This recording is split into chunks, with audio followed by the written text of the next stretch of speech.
Hello, good evening mga ka-vintage. Ito na naman tayo sa panibagong araw natin sa pagre-review natin. Bali, may bagong dumating sa akin acquisition ko sa Japan.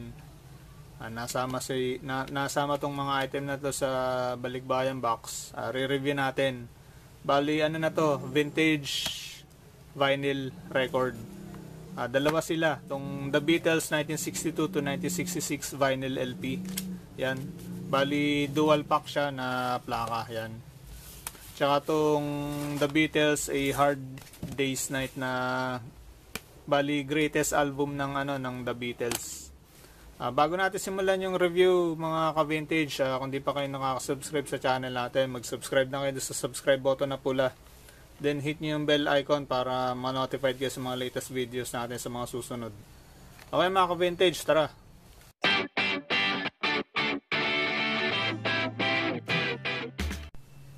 Okay mga ka-vintage, simulan natin. Ito yung una natin review, itong The Beatles, A Hard Day's Night na LP. Bali, release siya noong 1976. Yan.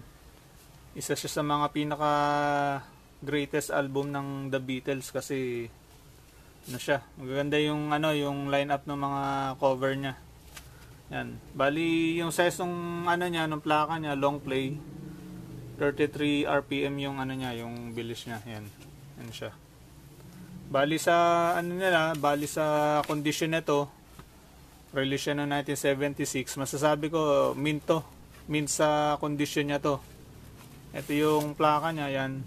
Yan. Kung mapapansin nyo, talagang makinis na makinis pa yan. Walang gasgas yan. Medyo may alikabok lang konti pero dali lang naman linisin yan. Yan. Bali maker yung nito, yung label nito, bali Apple record siya. Bali yung Apple record, bali Japanese press siya, Japanese release ng mga panahon na yon. Yan. Yan siya, mint siya. Kompleto siya with insert. Yan. Kung mapapansin nyo, sa panahon ngayon, medyo mahirap kumuha ng gantong kamint na plaka. Yan. With insert siya, insert na lyrics. Yan. Apple record EMI, Japan siya. Japan pressing. Tsaka ang price value nito sa panahon ngayon, naglalaro siya sa 3,000, mga 2,500 hanggang 3,000 pataas yung price value niya ngayon. Kasi medyo hard to find na yung gantong LP. Yan. Kaya overall rating ko dito sa The Beatles, A Hard Day's Night na album na to, kung Beatle fans ka, kumbaga must have to na na record. Rating ko dito 10 points out of 10. Kasi isa dito sa mga favorite kong band na rock and roll band, yung mga Beatles na songs. Ito naman isa yung dual pack album, The Beatles 1962-1966. Yan, kompleto pa siya with OB. Dual pack. Mint din siya, yan. Yan, yung likod. Bali yung sleeve niya, dual purpose yung sleeve niya. Na siya, protection with lyrics. Ayan. Dalawa siya. Ayan. Mint din yung niya, yung pagkaplaka niya. Tapos ang label niya rin, Apple record din. Ayan, Apple record, mapapansin nyo. Japanese pressing din siya. Ayan.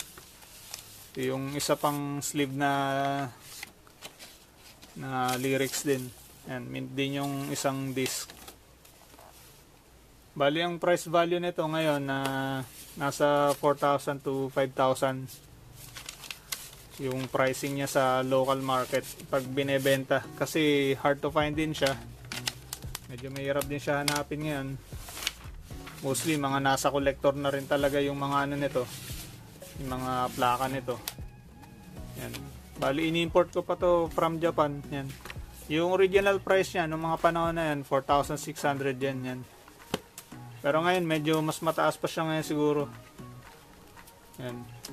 Bali rating ko din dito, bali sa out of 10, 9 points kasi medyo hindi gano'ng kaganda yung ibang tugtog dito. Hindi tulad nung sa greatest album nila, The A Hard Day's Night. Mas okay sa akin yan. Pero kumbaga in demand din to pag Beatles Beatles fans, kumbaga fans ka din ng The Beatles. Dito, must have din to na album kasi kailangan talaga medyo halos kumpleto mo talaga dapat yung yung mga memorabilias ng